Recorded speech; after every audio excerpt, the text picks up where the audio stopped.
Good afternoon. It's 4 p.m. sharp. Let's get started. Welcome to the session on IBM's GDPR journey to readiness. Life is just better when you are safe and secure. Why not apply that to your data? Without governance, your data puts you at risk. You could face costly compliance penalties, lack of customer insights, and missed revenue opportunities. Take control. Build an analytics foundation and convert compliance into a business accelerator.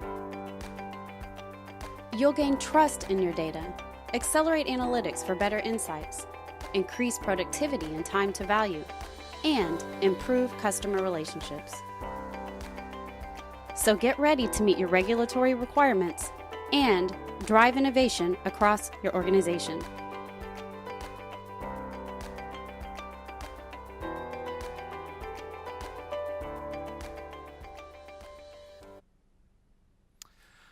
So good afternoon, welcome. My name is Richard Hogg. I'm IBM's Global GDPR Evangelist. Say that fast 3 times. I work with all of our clients and partners around the world over the last 3 years on their GDPR journey.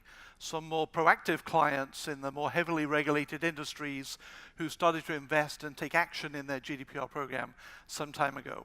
I'm also part of IBM's internal program to get IBM ready for GDPR as well. So as of today, there's 35 days left until GDPR goes live. Are you ready? Disclaimer, I am not a lawyer. This is not legal advice or counsel. Anyone involved in meeting GDPR or any other compliance regulation, you're advised to seek your own legal and privacy counsel. So, what is GDPR? It's really very simple. It's just about compliance, data protection, and personal data. That's it, easy, we're done. Compliance, the age-old challenge of meeting and sustaining to a set of regulatory requirements, including the people, policy, process changes we need to put in place, and whatever technical or organizational measures we need to put in place and sustain to prove to any regulator who may come knocking at any point looking for proof. Data protection, really EU speak for cybersecurity, encryption, access controls and monitoring, and incident breach readiness and reporting. And then really the laser focus of GDPR, personal data, any information that can directly identify you and me as a living person in or from Europe, then GDPR applies to our personal data. So compliance, data protection, personal data. GDPR has our focus because of the large potential teeth and penalties. GDPR is not the first data privacy regulation. We've had them across Europe for the last 2 decades and in almost every other region and country in the world except the US, who is the most backward in data privacy and security. It may apply globally to your business, viewed as an extraterritorial regulation. GDPR doesn't say it only applies to EU citizens. It doesn't say only to data in an EU data center. It's literally applying to anyone who's in Europe, so 500 million residents in Europe, or if you're profiling or doing active processing on data of anyone from Europe, then potentially their personal data is in play as well. So if you're a citizen living in Europe, if you're a temporary resident, if you're passing through an EU airport for half an hour, during that time, GDPR may apply to your personal data. And it's really requiring organizations to focus on the personal data of their employees in Europe and their customers in and from Europe, that they're classifying and they know what data and information they have on us. Do they know what's personal data and what's a special class of sensitive personal data? Are they putting in place the right privacy and security by design? Are they putting in place the right security to protect the information while we let them have it? And if we end the relationship with them, we can start to exercise one of our data access rights, our fundamental privacy rights in Europe, to ask them to erase the information if we no longer have an active business relationship.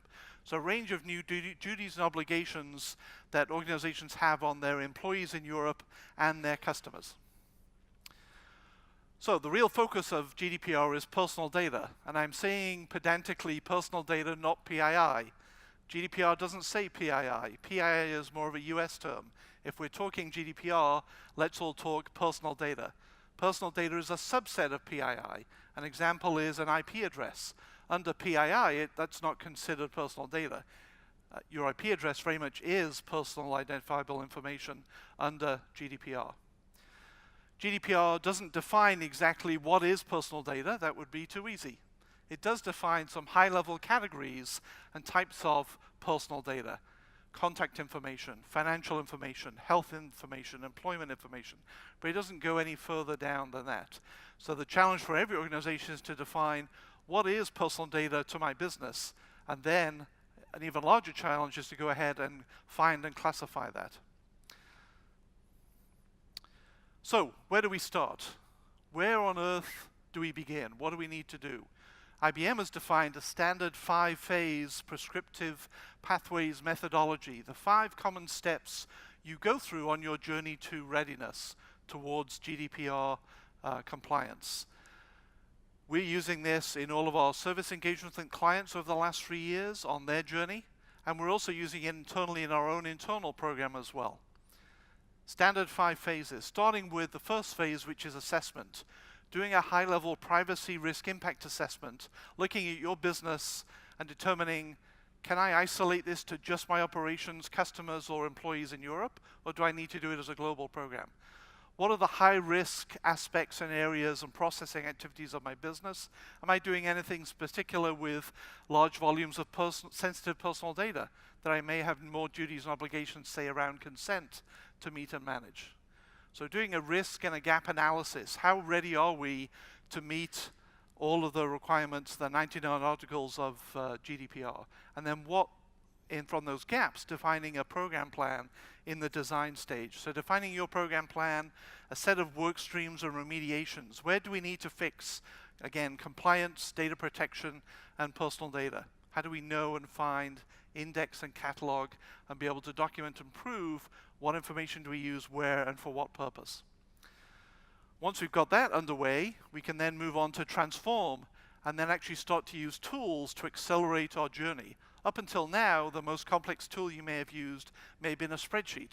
Again, GDPR is not solved by a magic button of technology. So much of it is organizational change management, people, policy, process, the standard compliance challenges and opportunities.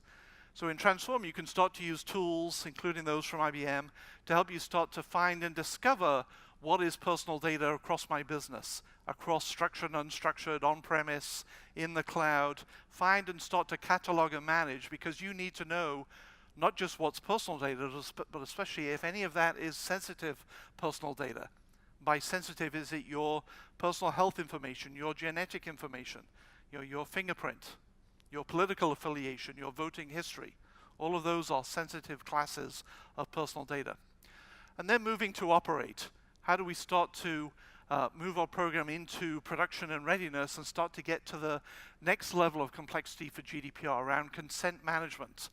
Are we ready for the data subject access requests? So from May 25th, you can start to submit to any vendor or business you use or have used your right to inquire. What information do you have on me? Your right to correct. Some of this is wrong, we need to fix it. A right to erasure. We no longer have a business relationship. You cannot keep my information anymore. You need to erase it. And data portability. Give me all my information in a structured, electronic, reusable format, so I may take that to move my business to another competing vendor. And how long do we have to complete these data subject requests? Yes, there will be questions. We've got 1 month. 1 month to complete these, not reply, but to complete them and provide the answers and the personal data. It's a real challenge for organizations today. And then hopefully we're moving into operationalizing this and making this conformance, making it business as usual. It really is a transformation opportunity. So what is IBM doing for GDPR readiness is the second most common question I get asked by C-level executives. So we did our risk assessment over 2 years ago now and determined we couldn't firewall or ring fence our business to just employees in Europe or customers or operations in Europe. We chose to address GDPR globally. So we're running effectively one of the world's largest GDPR change management programs. We're one of the world's largest processors and controllers of information, almost 400,000 employees. We operate in over 200 countries with 47 distinct business units, a whole range of communication challenges and herding the cats there. And I'm part of this internal program as well. We set up a range of work streams to address and meet the various requirements and aspects of GDPR. So where is IBM a controller of information? Where do we have information on employees in Europe? And where are we hosting information in our cloud services? Making sure we're addressing compliance, data protection, and personal data management there. IBM as a processor, looking literally at the thousands of products and offerings IBM has, over 4,000, reviewing and assessing each one and putting a remediation program in plan so that by May we can tell every customer using any of our products or services, yes, this is GDPR ready, this is how it operates with personal data, this is how it can help you in your program. We have to get those statements out there. Common services, we're standing up internally and using the same solutions and technologies we're working with clients with on their journey. We're drinking our own champagne, using our own solutions for our own global program. And then vendor management and client and contract management, putting in place again data processing amendments across the thousands of third-party vendors and processors that IBM uses and millions of contracts we have in place with vendors and customers, putting in place the data processing amendments to put them on the level footing of we're meeting GDPR compliance and we're ready. And for third-party processors, what requirements do we have on them to meet and make sure our global supply chain is GDPR ready and stays compliant as well. I also own the go-to-market work stream, and then new this year we've added the audit work stream. So they'll be going through now and checking that everything the other work streams are saying they're doing, that they're actually doing. We need to have that proof for the regulators.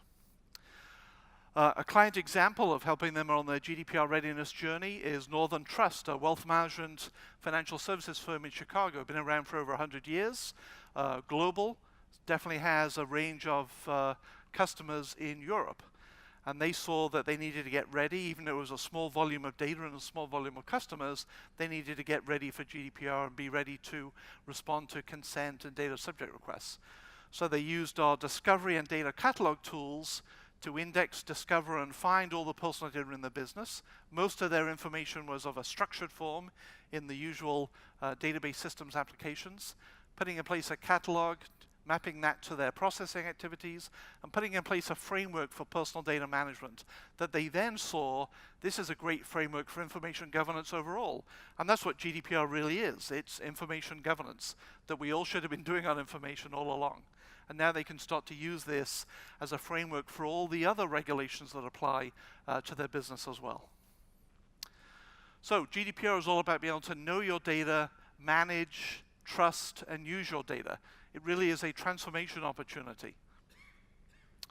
We've seen from survey after survey that the rising tide of the public out there is they're looking for more control, insight, transparency, and protection of their personal data. Time and again around the world, we see monthly large data breaches. Equifax, most recently in the US, for example, that also affected some countries in Europe. More and again, users want to feel more empowered and they want to have a trust with the vendors they use. So GDPR really is a transformation opportunity.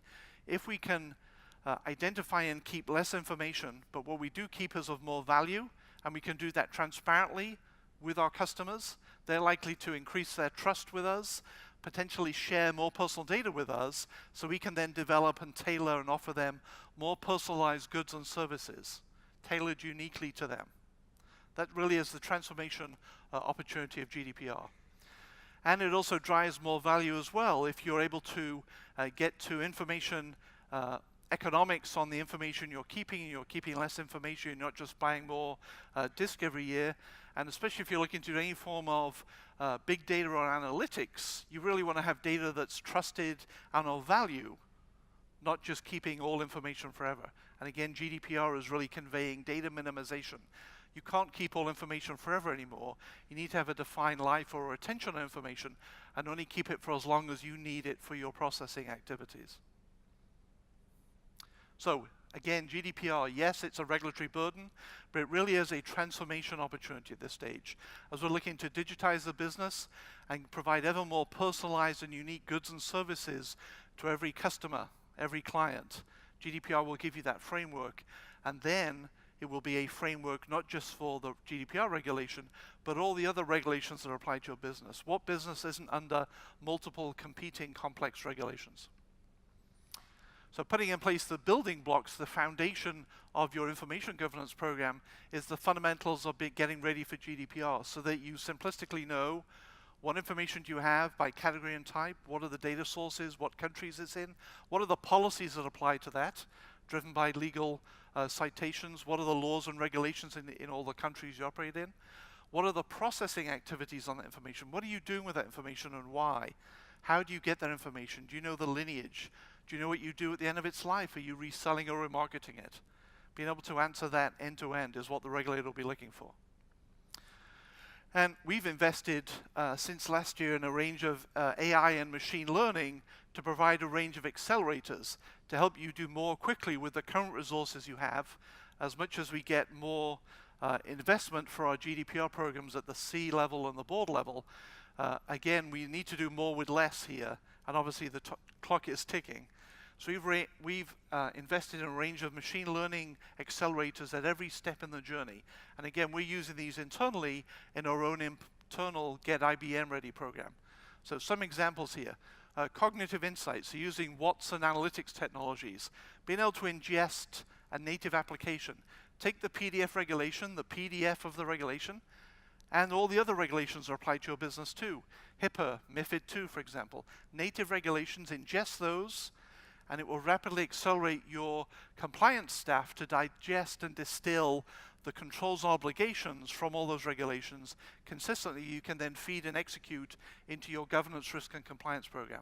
So it takes hours to days instead of weeks to months if they're doing it normally just with human input. Contract review, again, Watson compare and comply technologies. We've got just one or two contracts, millions of.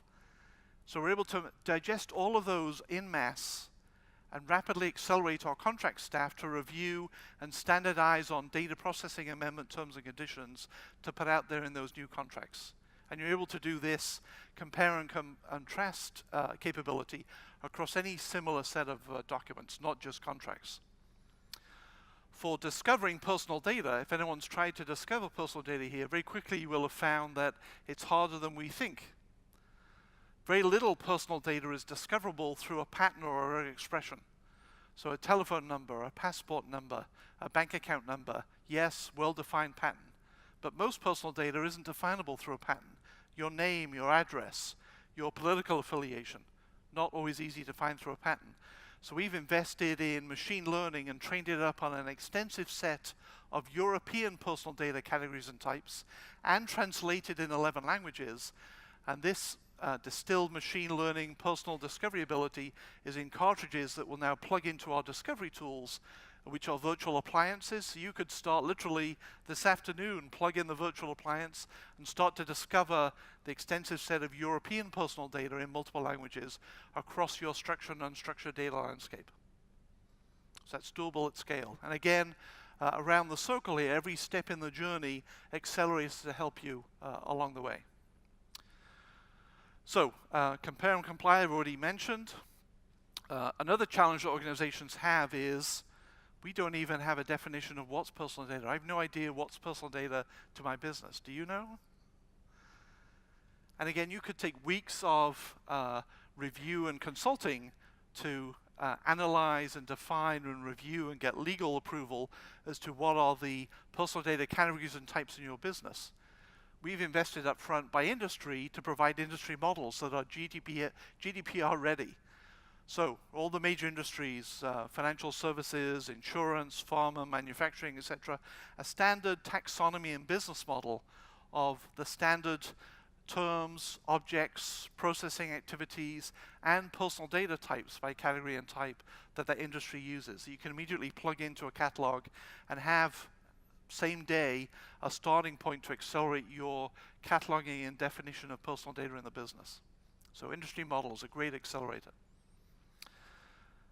And again, there's governance value beyond GDPR. If you can put in place the right controls and filter and only keep information that's of value and trusted, you can start to leverage far more analytics and get to far more actionable insights that you can then leverage with customers.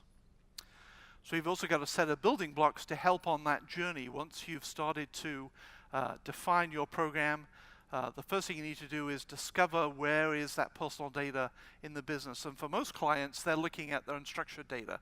Unstructured are the biggest piles or silos of dark data. Structured data in database systems applications, they've got some definition of. They've got some comfort level. They know what databases they have most of the time. They may even have a schema.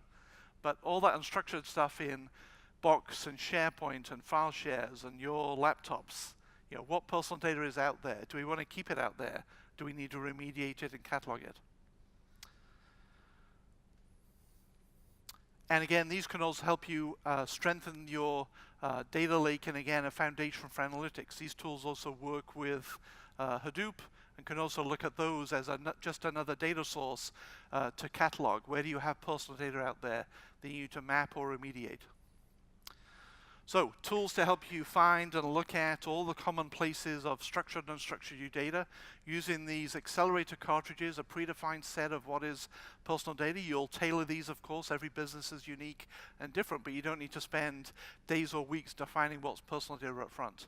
And then as you're finding the categories and types of personal data down to every file or every tuple in your databases, mapping these into a standard catalog, which starts to be the framework or the source of truth for your program, where you'll also start to pour in the policies and the processing activities that apply to this personal data. So again, I mentioned the cartridges. These are great accelerators, so you don't need to spend time defining what is personal data to your business, but you will, of course, tailor them. And we're doing all this cataloging and mapping to meet what's a key article of the regulation. There are 99 articles in the GDPR regulation. Who here has read the regulation? Okay, we have some work to do.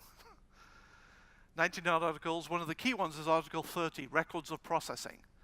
This is simply asking who, what, when, where, and why. And one of the two key things the regulator, if they come knocking from May 25th, will be looking for is, one, have you completed your privacy risk impact assessment? Have you assessed your business overall? And number two, can you answer in some way, even in a high level, Article 30 records of processing? What is that in English? It's, do you know what is personal data in your business, especially sensitive personal data, down to by system and by geography? And have you identified a human owner for every one of those systems? Do you know the lineage of that information? Where do you get it from? Are you buying it from a third party? Are you capturing it direct from consumers, or are you creating it somehow with analytics? What's the processing activity you're doing on it? And are those processing activities legal? We now have to look at what we're doing in terms of business processing operations and check it meets one of the 6 legal bases of processing for GDPR. It's not a free-for-all anymore in processing. And the data we're collecting, is that just enough to do that processing activity? No more over-collecting and over-storing of information. And then what do we do with the information at the end of its life? Are we reselling it or remarketing it? This record of processing is the second thing a regulator will be looking at. So we have solutions to help in this, obviously. So as you catalog this information and pour it in along with your processing activities, it's building up automatically this source of truth, this record of processing source that you can start to live slice and dice with the regulator side by side with them, instead of going through what used to be done, which is endless spreadsheets, and you're trying to find the right answer in the right spreadsheet. What you need is a consistent, defensible source of truth, which is what the records of processing template gives you here for that. And then data subject requests. As I mentioned at the beginning, this isn't a new right. Across Europe, you could file data subject requests today. In most countries, you had to pay a fee, £10 in the UK, for example, and you had a couple of months to get a reply. Usually it was in paper. And many businesses were only getting 5 to 10 requests manually in the post today. So not very many. We've heard the GDPR gossip that the regulators in every country will be starting social media campaigns soon to remind and encourage us all as, have you submitted your data subject request for your bank, your insurer, your old employer? Who out there still has old information on you that maybe shouldn't anymore? So we'll see that level of activity spike. And most organizations only have a manual process today to try and find that information. Under GDPR now, how long do they have to respond to these requests? 1 month. We've got 1 month to comply, not just reply, but comply and complete the request. And again, these requests are right to inquire. What information do you have on me? So you've got 1 month to go and find literally all the personal data you have on me and provide it back to me. And if it's a data portability request, do that in an electronic format. We can't just print things out and mail them back. There could be, the question is, can you submit requests through the post? You're supposed to provide any normal communication means in business that you interact with clients. So it could be a whole range of aspects. Right to correct, right to erase. So if you used to have a bank account or used to have an insurance policy with an insurer, but you no longer have an active contract, your business relationship has ended, you can file a right to erase request. And they've got 1 month to completely erase you from existence in their systems. They are not allowed to have any more information on you going forward. Can you do that today? Our challenge today is not just knowing where on earth is personal data, but where is your personal data? Most organizations don't have that entity relationship mapping down yet. So that's a new challenge that GDPR brings. Does GDPR apply only to electronic information? No, it has global all information scope. So it's not just all online electronic information, but all near and offline, physical and paper records. What about all those archive and backup tapes you've been keeping every year for 7 years? What are we supposed to do with them?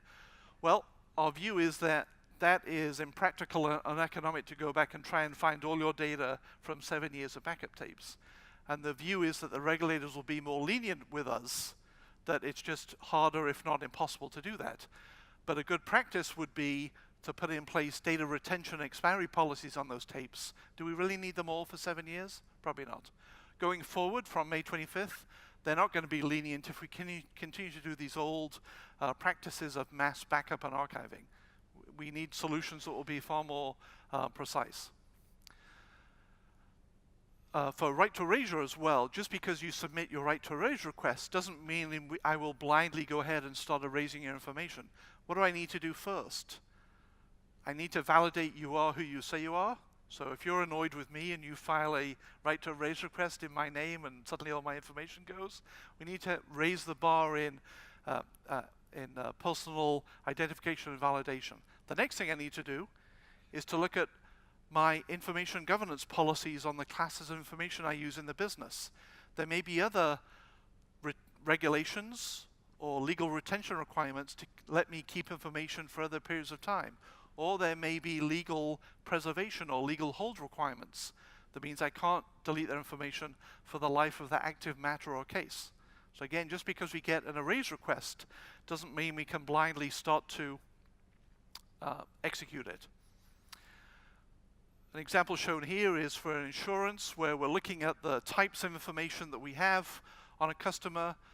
We know the class of information, we know the retention policy here, and we know when we would be able to dispose of it. So we can formulate back in a clear English response back to the client shown in the portal there on the right, what information we had on you, what we could delete today, and why there is some information we couldn't delete, and give them a clear, easy to understand explanation. And that's what GDPR is putting on us in terms of data subject access request requirements. Governance and lifecycle management. So again, GDPR is really saying data minimization. Stop keeping all data forever. We've all been habitually over-collecting and over-retaining information. Now GDPR needs us to just collect just enough information to do the processing we want, and then when we're done with the information, get rid of it. Stop keeping it forever. If you keep hoarding it, your data subject requests are just going to get ever more onerous. And then consent, an often misunderstood aspect of GDPR. Consent isn't mandatory. Consent doesn't apply anywhere. Consent is just one of the 6 legal bases of processing that GDPR regulation defines. If you pick consent, you're picking the worst type of legal basis of processing. Worst because you're taking on the most burdens for the life of the relationship with that client or customer, that during that life, if you're putting in place consent, you then have to go and get consent from them. They need to be able to clearly understand exactly what the consent is, which is by processing activity on a subset of personal data that you have. And during their life of the relationship with you, you need to give them transparent access to go in and view and change that consent, or even revoke it at any point, 24/7. So here's an example. Here's a current consent agreement, or end user agreement. We all read every page of these, right? And then we click yes, or we consent, and it's clear as day exactly what we've consented to. And we know from this exactly what personal data of ours they're taking and what they're doing with it, right? And next week or in a year's time, we all go back and we go and check and review these, right? Or we can go and change or even revoke it. Impossible today. We're all just blindly clicking the accept. Under GDPR, we need to get to where we need consent, and again, we don't need it everywhere. We need to get to explicit purposeful consent by processing activity. So here's an example of 5 different processing activities. This is a health or a Fitbit application example. You see the 5 different activities. These are different processing activities. So I'm going to consent to medical research, or I'm going to consent to insurance benefits. And how much of my information am I consenting and giving to you? So I'm going to give you all my data, minimum data, or I'm going to decline from being involved in medical research. And I can see exactly here the personal data that I'm sharing for that consent, purposeful consent. And we can't deal with consent with, as we see even today, with 35 days to go on many websites and online services. Here's the button or the click for the privacy or consent policy. That doesn't hack it anymore under GDPR. If you do need consent, it needs to be front and center, upfront, clear as day, and transparent. We can't drive them to another site or page to read or give consent to. So this is definitely a burden. Most IT systems are not designed with this level of granular consent, if any, today. And it's a burden to the end users. This is just one application. I've already got 5 choices. How many different services do you use on a daily basis? How many different consent combinations could there be? So there's work to do, and we're all on a journey to mature consent policies and processes and methods. This is just an example. This isn't the only way to do it. And again, if you're doing any special processing activities or analytics or profiling, or if you're operating on any sensitive personal data, you likely need to get consent. But for most of you and your businesses, you probably don't need consent. Again, I'm not a lawyer. You need to seek your own legal advice and counsel. But you're probably covered under legitimate processing, one of the other 6 forms of legal basis under GDPR, which is the information you collect today and you use to provide a good or service. You'll continue under GDPR. You need that information, that personal data, to provide, for example, the information you give to your bank for them to provide the bank account to you. They don't need to go back and get consent for you going forward. But if they take your personal data, your bank, and they start selling you insurance or vacation packages, you didn't consent to that up front. They would need to get consent for that. So again, you don't need to do consent for everything, but you need a laser focus on your processing activities and the types of personal data, and you may end up having to pick for some processing activities consent. And again, as an example here, through master data management, we've been able to define different processing activities, be able to let users through an app or a website go in and see, review, change, or even revoke their consent at any point. So what's new? What's next for GDPR to help us in this journey? So we're adding further investments around regulatory machine learning.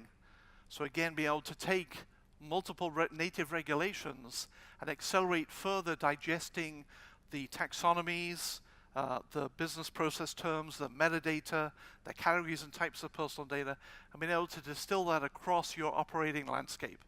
So again, you can define these, define your regulatory landscape centrally in one point, digest it in machine learning, and get it out to actionable policies you can pass out to all the places you have data and you're doing processing. And then blockchain. How can blockchain be an answer or an accelerator for GDPR? Well, ask yourself this question. What if you had no personal data in the business? Wouldn't that alleviate an awful lot of this effort and risk? What if all of your personal data was either in or was controlled from a blockchain that you controlled as an individual citizen or person? And you can see and control exactly who can get access to what where. You can do central consent management across all your personal data. Could that help us? So we just published last month a blockchain GDPR white paper with 5 major use cases or potential areas to use blockchain to help on the GDPR journey, available for free. So thank you and good luck on your GDPR journey. Questions? Thank you.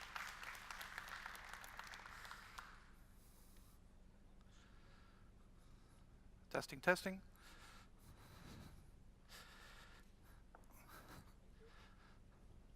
Thanks a lot for the presentation. It was really nice and informative. Good luck. Thank you.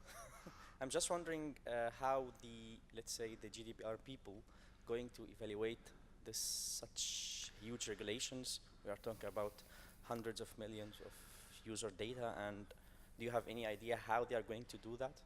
And the second thing is, for example, if I give my company, the company that I'm dealing with, Facebook, for example, to delete my data, so how they are going to unify those requests and investigate? Is it like per individual, or how it's going to be managed? Yep, yeah. Great questions. So let me answer the second one first. So what IBM is doing, we're having a central portal for data subject requests. And then from our central catalog, our information governance catalog, we know from your request, once we've identified and validated you, we know all the potential places, the systems it could be in, and we federate those requests out with timers. In terms of what the regulators will be doing, so the regulators and there's a privacy regulator in every one of the 28 countries in Europe, they've been busy preparing and staffing up for GDPR. They've been adding staff, they're ready to parachute out and go and start implementing this regulation from May 25th. GDPR went into effect in 2016, remember. We're in a 2-year transitory period. There isn't going to be a waiver. Yes, they are going to enforce the regulation. And they could do that in one of a few ways. If you submitted your data subject request and after a month you didn't get a response, you could file a complaint with your local country regulator. If there's a data breach, then very obviously that company that's been breached or hacked or leaked information, the regulator's going to be chasing them. But at any other point, the regulator can go knocking on the door for no reason at all, just to see how are you ready, how are you meeting compliance for GDPR. They could do that to any business or any vendor at any point. The gossip is that they will likely go first after the larger social media companies out there, who will remain nameless, or anyone in the last 2 years who had a significant data breach. They're likely the first targets. But we all have to get ready. Any final questions?